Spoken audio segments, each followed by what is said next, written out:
lafaan kina wama akahada kona hammatta onneen koo siraa hin fagaatu.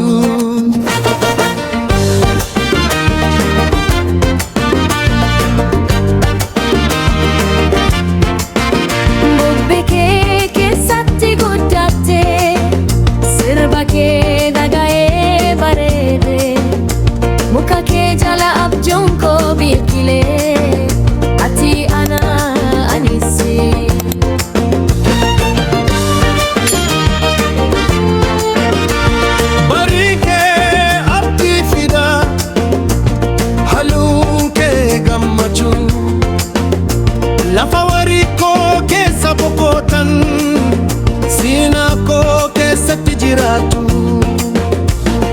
Gara laga bosonnaa kee maqaa koo ni waamu.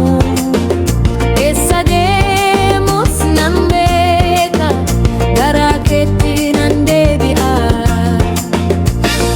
Mee dhagahii sagalee keenya akka sirba onnee keessa tokkummaan keenya humna Afrika jechuun jireenya.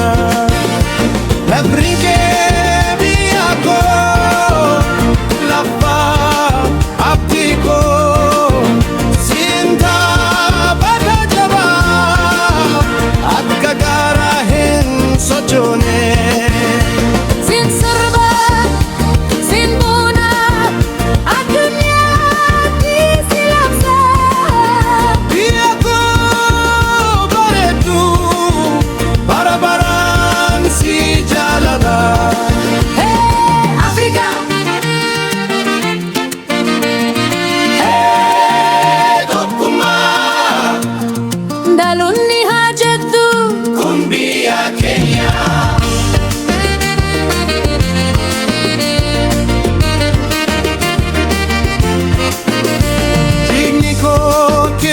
Dangala sirbi keena kakasa rakkina keessa kolfine abdii haaraa ijaara.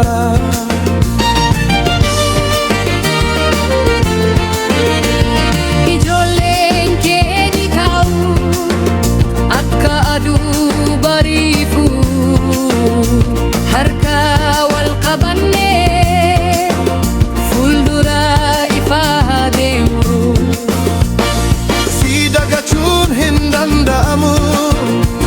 Ati hidda lubbuutiya bubbeen yoo ka'e illee muka keenya hin cabsu. Afrika, Afrika biyya keenya mootummaa onnee sirbinuu, sirbinuu gammachuu haa facaasu. Afrika